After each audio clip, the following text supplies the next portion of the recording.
안녕하세요. 조아래 변호사입니다. 요즘 혼인신고를 하지 않고 사실혼 관계를 유지하는 경우도 상당히 많은 것 같습니다. 그래서 지금 사실혼 관련된 분쟁이 상당히 많이 늘어나고 있는 것 같은데요. 그래서 이 사실혼이 뭔지, 이 사실혼과 법률혼이 어떤 차이가 있는지 좀 설명을 드릴까 합니다. 먼저 사실혼이란 다들 아시겠지만 주관적으로는 혼인 의사를 가지고 객관적으로는 부부 공동의 실체를 가지고 있는 것을 사실혼이라고 합니다. 거기서 혼인신고는 당연히 하지 않아야 되는 거겠죠? 만약에 혼인신고를 하게 되면 이건 법률혼이 되는 거니까요. 물론 한 가지 요건이 더 있는데요. 이 사실혼이 혼인법 질서에 위반되진 않아야 된다는 겁니다. 예를 들면 유부남이랑 사실혼 관계에 있다고 해서 사실혼으로 보호를 받지는 못하겠죠? 혼인의 의사는 사실 내심적인 것이기 때문에 어떤 객관적으로 실체를 갖추고 있는지를 보고 보통 추단이 됩니다. 그래서 사실혼 소송에서 이게 사실혼이다 아니다 구분할 때 객관적인 부부 공동의 실체가 있느냐 이걸 가지고 따지게 됩니다. 어떻게 해야지 그 실체를 가지게 되었다 이렇게 말씀드릴 수 있는 건 아니고 구체적인 사안에 따라서 판단이 되게 되어 있습니다. 보통의 경우에는 결혼식을 올리고 사는 경우에는 사실혼으로 많이 인정을 해주는 것 같습니다. 그래서 사실혼 관련된 소송을 하신다면 청첩장이라든가 결혼 사진이라든가 이런 것들을 갖다 내시면 좋겠죠. 그리고 명절에 사위나 며느리의 도리를 다한다든가 호칭이 남편, 부인이라든가 이런 것들도 증거가 될 수 있겠죠. 그렇지만 결혼식만 했다고 해서 무조건 사실혼으로 인정되는 것은 아닙니다. 결혼식은 했는데 한 3일 살았다, 일주일 살았다 이 정도를 가지고 부부 공동의 생활 실체가 있다고 보기는 어렵습니다. 그런 경우에는 사실혼 관계까지는 이르지 못했다 보는 것이 법원의 태도입니다. 그럼 이제 사실혼의 효력에 대해서 좀 설명드리겠습니다. 원칙적으로 혼인신고를 해서 법률혼이 되면 민법에서는 어떤 효력이 있는지 나열을 해놓고 있죠.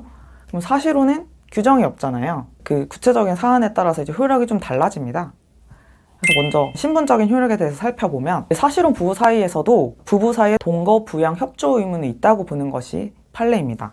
그래서 사실혼 배우자가 사실혼의 관계를 부당하게 파기를 하는 경우에 이혼의 경우와 마찬가지로 상대방 배우자에 대한 손해배상 책임을 지게 됩니다. 그리고 원래 법률적인 배우자는 예를 들면 남편이 어떤 제3자에게 상해를 당하잖아요. 그러면 아내는 남편의 상해 사실에 대해서 손해배상을 청구할 수가 있습니다. 민법에 그렇게 정해져 있거든요. 그런데 사실혼 배우자도 그런 손해배상 청구권이 있다고 보는 것이 판례입니다. 그렇게 보면 신분적으로 다른 게 없네? 이렇게 생각하실 수도 있는데요. 재산적 효력에서 가장 큰 차이를 보입니다. 먼저 부부는 일상가사 대리권이라는 게 있는데 가사 생활에 필요한 일상적인 부분에 있어서는 남편이 아내의 법률행위를 대리할 수 있는 경우가 많잖아요. 그래서 법률혼의 경우에는 대리하려는 법률행위가 일상가사의 범위면 대리권이 인정이 됩니다. 사실혼의 경우에도 이 일상가사 대리권은 인정이 된다는 게 판례고요. 이 대리권 행사로 인해서 어떤 일상가사에 관한 채무를 지게 되잖아요. 그것도 연대책임이라는 것이 판례입니다. 그리고 가장 중요한 거는 이혼했을 때는 재산분할 청구권이 발생하잖아요. 이 사실혼 관계는 보통 사실혼 관계 해소라고 부르는데요. 이 사실혼 관계가 해소되는 경우에도 재산분할 청구권은 인정이 됩니다. 이게 인정이 되면 다 되는 게 아닌가. 재산 형성에 대한 기여도에 따라서 재산 분할을 청구할 수 있고 사실혼 해소에 있어서 이런 재산 분할이 상당히 많이 문제가 됩니다. 그리고 재산적 효력에서 법률혼과 큰 차이점이 있는데요. 이게 바로 상속입니다. 사실혼 관계가 해소되는 경우에 재산분할 청구권은 인정이 된다는 게 판례지만 상속권은 부정이 된다는 게 판례입니다. 상속이라는 거는 남편이 사망하게 되면 아내가 그 남편의 재산을 1순위로 상속을 하게 됩니다. 근데 이 상속권은 부정한다는 게 대법원 판례입니다. 그렇기 때문에 이 상속의 부분에서 사실혼과 법률혼의 가장 큰 차이가 있게 되는 겁니다. 그리고 연금이나 보험 관계 변경 등에 의한 효력을 살펴보면 근로기준법, 공무원연금법, 군인연금법, 사립학교 교직원연금법, 신혼법 시행령, 산업재해보상보험법 등의 유족보상이 있습니다. 이 경우에는 사실혼 관계를 입증하면 유족보상을 받을 수가 있습니다. 그리고 주택임대차보호법상 임차권 승계도 가능합니다. 마지막으로 이제 차이가라고 할 수 있는 것은 아이입니다. 사실혼 관계에서 태어난 아이는 혼인 후에 출생자가 됩니다.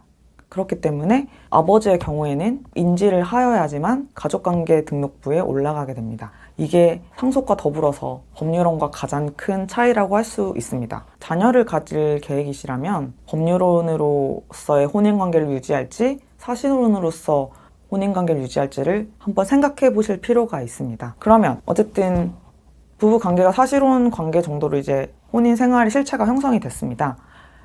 그런데 한쪽에서는 이미 실체가 있으니까 우리 혼인 신고를 하자. 한쪽에서는 지금까지 잘 살았는데 뭘 신고냐 이렇게 부딪힐 수가 있겠죠? 그런 경우에는 사실혼 실체를 입증해서 법률혼으로 승격시킬 수 있는 제도가 있습니다. 사실상 혼인관계 존재 확인소가 있는데요. 이 가족관계 등록 등에 관한 법률 제72조에서 사실상 혼인관계 존재 확인 재판이 확정된 경우에 일방의 신고로 혼인신고를 할 수 있도록 하고 있습니다. 앞서 살펴드린 것처럼 사실혼은 준법률혼 정도로 보호를 받지만 상속권을 인정하지 않기 때문에 상속을 반드시 받아야 되는 배우자라면 이 사실상 혼인관계 존부 확인의 소를 제기를 하셔서 혼인신고를 하셔야 됩니다. 사실 어떻게 될지 모르는 거잖아요. 근데 갑자기 잘 살고 있던 배우자가 사망할 수도 있습니다. 만약에 한쪽 명의로 다 재산이 가 있다. 그러면 30년을 같이 산 배우자가 아무 재산을 갖지 못하게 되는 그런 경우가 발생할 수 있습니다. 그렇기 때문에 이런 부분을 고려하신다면 필요한 경우에는 소송을 한번 제기해서 신고를 해볼 필요도 있습니다. 오늘은 사실혼에 대해서 간략하게 설명드렸는데요. 혹시 궁금한 게 있으면 댓글로 달아주시면 간략한 답변 드리도록 하겠습니다. 이상입니다.